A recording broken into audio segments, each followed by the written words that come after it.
Mr. Wilson, thanks so much for letting me come in and see your U.S. history class. So just a reminder, just the purpose of this is just to kind of do some observations of you and kind of go through our sequence here. And really just this is an opportunity for me to grow in giving you feedback and coaching and just really will help you grow. But again, this is more for me. So I appreciate you letting me come into your class and videotape you and your kids. So let's just kind of start off with, talk to me about, you started the class talking about World War II to Cold War, and you kind of did a review from the previous day. So talk to me about the little mini review you did at the beginning of the class, and what did you hope kids to get from that mini review to prepare them for what you were doing today? Okay. So, notably, I had two distinct leaders that were completely absent yesterday, so they didn't have any of that material. I was hoping to catch them up real quick to be able to get them into the groups. So the video was mostly geared towards that, to just recap. I think that they knew it because they had done something before in the world history class last year, but it had been a year. And then the other part was to sort of set the tone, especially how the U.S. and the Soviet Union were adversaries. And the video kind of does a good job with that without going into what we were going to start dealing with. So just kind of setting the idea like there are two different groups at work. And I really like how you didn't just immediately jump into the activity that you were doing because you did recognize that there were students out. And it's good to do a recap, and really you went through the kind of timeline again of if this happens, this happens. If two countries are vying for, space, what happens? You have to divide it. The kids were able to kind of engage with you in that. And so then after that, you transitioned to the activity. So tell me about the activity and kind of what you hope to get from that, and then we'll talk about kind of the follow-up after I left. Yeah. So it was the first time using that specific activity for that, because in the past I'd done like readings and it was more like a read, pair, share, and a lot of kids were disengaged, so I wanted to try to have them be more discussion when they had it. I will say, like, starting it this way, when I do it the next time, I'm going to have it set up slightly different. Like you could see, like I had my papers sort of out, and then I had the problem that I had to move the kids, which I kind of figured I was going to have to deal with. I didn't realize I was going to have to move as many, and then I had one come in late, and I didn't have that planned well enough. And so next time I know to make sure I have seats at certain tables. But the other thing too was I wanted to see as the groups were sitting together who was going to be willing to be a leader, because that person would be the one that was like the national security advisor, basically the scenario runner, because I can't run every scenario when we do it tomorrow, which is the second part. Like the kids have to sit in the groups and they have to read it, and I just go around and like triage as they run into difficulty and run the timer. But I needed to see today like who was willing to actually read the packet and keep everybody in line, and kind of being hectic makes that stress. So the kids are like, oh no, here's this, and hand it out.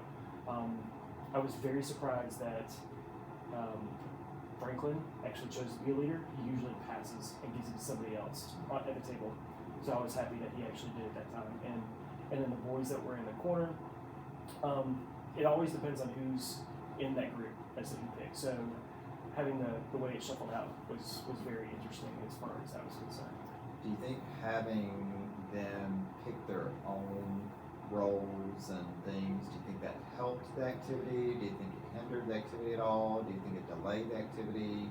I think not doing a similar setup in class before this of those kind of specific roles, because usually it's just like note taker and stuff like that. Yeah. The uptake took much longer than I thought it would, and so I had to go around and kind of explain a couple of things. And I thought of a couple of things I was missing in the paperwork as I was handing it out that I thought I'd put in there, and I just didn't. Like, here's what this specific thing does, and the two sheets, the reflection sheet that they all get. I wasn't clear in those aspects, which kind of caused confusions, especially for the girls' table, because there's some high flyers at that whole table, and when I could see that they were very confused, but I learned later they were confused because they had never played a role-playing game involving dice. Like they've never done that whole table. No one had ever done a game like that before. So. And like you said, this was the first time you had done that too. Yeah. So I think it's a learning experience for both you and the kids to figure out like how does this work, kind of thing. And so then once I think you had settled everyone into the roles, you said we're going to do kind of the first scenario. Everyone's doing the first scenario together. So tell me about the purpose of why you wanted everyone to do it together. So the big part was they've got 8 options, which after doing the practice one, it whittles down to 7. I wanted them to know that they could ask me like how to do this, how to go through it, and then I also knew like if there was a table, because I was kind of worried about Franklin's table over on the side, if I was going to have to break up a couple of students and move them and make a 4th team after the first scenario was over with, because doing that would be very difficult tomorrow if I didn't already know.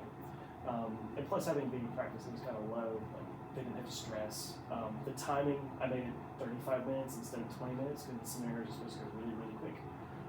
But that kind of helped. After you left, we actually had 6 minutes left on the timer by the time everybody was done. So they were a little ahead of the timing pace that I had in my mind. And after I left, when I was leaving, they were working on the first scenario still. Yes. So how many scenarios, if any more, did you get to after I left, or did you just focus on the one? So the one, by doing the 35 minutes, it gave me enough time for them to reflect at the end, because I wanted them to have on the digital sheet, there's a box at the bottom where they have to say what their team did and then how they, like as a person of the team, would have done it differently. And having the time to have that reflection was okay, but I also needed them to pick their scenarios for tomorrow. So every team walks in the room tomorrow and they know what they're set up for. And I told them that they'll have a scenario that they start, and then sometime between that one and their second one, they have to stop everything they're doing and deal with a panic scenario. So I set that up too, because I know there's a couple of kids in there that get very anxious if you do it. So, and actually before we had class, one of the girls in the front, I found her during second, and during first, and I actually told her, I said, if you have a question, I know you were very quiet, you don't like asking, please ask today, because chances are someone at your table doesn't know too. And after that, after we were done, she was actually thankful that I told her that beforehand. So that one was, I'm glad I had a chance to see her and tell her that. I like that.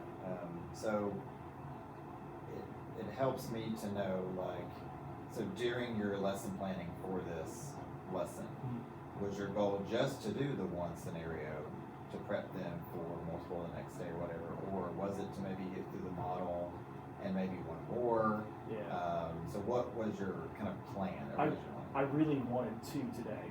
Okay. But then shuffling the groups 8 times, and then just it did not, the groups did not start fast enough, which I think, like when I teach US history next year, and I know this is where I'm going to get, like I'm going to have a micro version of this early so we can hop into this one and we don't have all those hiccups. There's a couple of places like I could do a similar thing, just to get them used to like, hey, we're doing this, so like let's get started. So. Also, too, with this activity, and you said you had time for reflection at the end, which is great, because there always needs to be kind of that wrap up and kind of jump off point of here's what tomorrow is going to be, or things like that. So at the end of the day today, after I left and your reflection, what was your goal for the students to kind of thinking about at the beginning you talked about here's what we're going to do kind of thing. So at the end, what do you think they learned, or did they get what you hoped that they were going to learn, and how do you know that? Yeah. So 2 tables, I intentionally walked around and was asking, like the girls' table, I was just having difficulty with the mechanics of the game. When we got to reflection, I asked them a couple of things like, what could I have done differently? What could you have done differently? And they were very much like, we wish everybody had tried. So like there was one team member that actually like I might have caught it, like she fell asleep. Yeah. And they were really upset because they rolled the dice and it ended up being her character had to make a decision and she was completely lost. And so we had a conversation about, well, what do you do with that? That student had already left because they leave early from the class, but I asked, like, as a leader, how do you make sure you manage those kind of things? And then I said, do you think the president has that problem too? And they kind of got the idea of, like, group dynamics don't happen just in school projects. And then Monday, so we'll do this tomorrow, and then Monday is like a big reflection day. We're gonna have a Socratic seminar where we actually talk about, like, what should we have learned out of this, the diplomacy part, but also like certain options that we had that were different. And I told the kids if they didn't want a military scenario to pick the economic ones, because some of them didn't want to do that. They don't want to blow stuff up. So, that conversation that we have on Monday is going to tell me a lot more because we've done Socratic seminars before, so they know what to come in expecting to do and kind of reflect. So it sounds like today you kind of got more of the logistical reflection, and then on Monday you're going to get more of the content specific reflection to where as the teacher, if you do this again or whatever, like, okay, I've got two components to this lesson planning. Really, is the logistical side of some things you've talked about that you would maybe adapt, and then I think you'll have a clearer focus either tomorrow and Monday from a content perspective. Did the activity I planned get to the end result of what I wanted them to learn? And you should be able to see that from their discourse in the Socratic seminar. So I really love how you've kind of already thought of ways to improve that, and that's some of the things that I also picked up on was just some of the logistical things I think that maybe you could have gotten to round two. And so tomorrow you're going to be doing a very similar activity. So what are some things tomorrow that you could do from a lesson planning standpoint to kind of eliminate some of the things that you dealt with today? So for sure, when all of my leaders come in and they go to the table that have their resources, but since they've already picked, we've got them set. So we can start with the dice rolls. We can start with them making their leadership decisions. We should be able to get through the first scenario in 20 minutes, and then before they get their random hiccup that they have to address, have a reflection of, okay, like, what did we actually learn from the event? Like, how can we apply what this event creates to, like, U.S. leadership and diplomacy going forward? Because it's not just about this one, like, whatever happens tomorrow in reality, and, like, have that discussion in the in-between before they get, what would be the Cuban Missile Crisis problem and having to address it. So I think another tip that I would give you too on, like, if you do this again on a day one, is, you took some time to allow them to choose the team name. Was there relevance in the team name? Was there purpose in that? Yeah. I don't know. But that did take some time when you're allowing teenagers to, I think the other thing when you talked about the roles, you were really happy that some took on roles they normally don't take. I think because you know the groupings already where kids sit generally, I think you maybe could have encouraged that by as soon as they walked in, maybe you had their role already taped to their desk. Yeah. And they walk in and you're like, okay, you see something on your desk, don't worry about it. We're going to talk about it in a minute, kind of thing. And like you said, Franklin, for example, who normally doesn't choose to be the leader, maybe you're like, he's ready for this. Yeah. I'm going to put that on his desk, and he's not going to know. And then I love how you anticipated the one female that was like, she may have questions about this, so I'm going to prompt her. And so another way to prompt and make her comfortable is giving her a role that she may have felt comfortable with.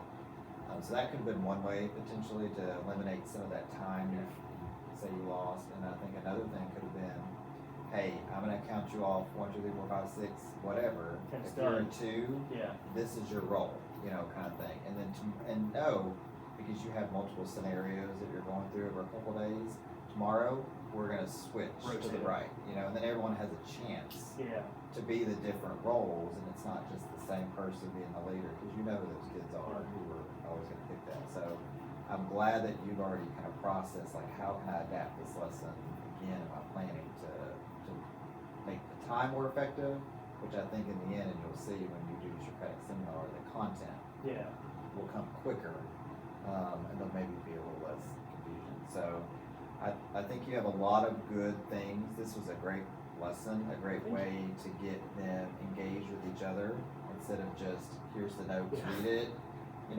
partner work, group work, teamwork is always, it's who we are, kind of thing.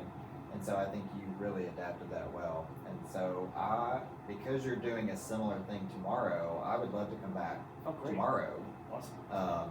just to see how the plan has adapted and changed, and really just to see the kid reaction of, I know what I'm doing now, which is going to create more dialogue Yes. and more of, especially when you insert the chaotic factor, the Cuban Missile Crisis and It's things gonna like be that. interesting. That's going to be a game changer for them to try to figure out how do I adapt to that and do that. So, what questions you have for me, or how it's going to support potentially what you're going to be doing tomorrow? Was there anything specific that I missed, possibly when I was going around, like I should notice for the next time? Especially when I was like trying to get papers out, was there anything you suggest to maybe handle that better? I like getting the tape, having the preset, that would help. And I think that's all that I kind of saw. Okay. There wasn't any disruptions, there wasn't any misbehavior. The dialogue that they were having at their table when you were talking about the different scenarios and walking away was, who's going to do what? Yeah. Are you going to do this? Are you going to be able to speak? So they were talking about the assignment, but it was more of a, what is your role going to be? So when you walked away, it wasn't like, we're not doing this. Yeah. It was, I want to do this one. I want to do this one, kind of thing. But I think, like you said, if they had the tape or knew the numbers, It would have gone fast. I get to do this today, but tomorrow I get to do what you're doing. Yeah. And I'm going to do it differently because I don't like how you did it. And so I think that was really the only thing I saw when you weren't at a table, which is good. They were Yeah. still talking about the assignment, kind of thing. And having the four, like if I have the four missing tomorrow that said that they were going to be absent, the one table will have a completely different dynamic. Yeah. So I also like how you anticipated, because you knew if you're not going to be here tomorrow, don't Yeah. be the leader, Yeah. kind of thing. of because it messes it up. It what won't. you're doing. So, yeah. Okay. Anything else that No, I could help with? think that's all I got. All right. Well, I appreciate Mr. Wilson, and Thank you. I'm looking forward to seeing more of this tomorrow in the Cuban Missile Crisis. Come on Seeing by. what's going. Let's see what happens. All right. Thanks. Thank you.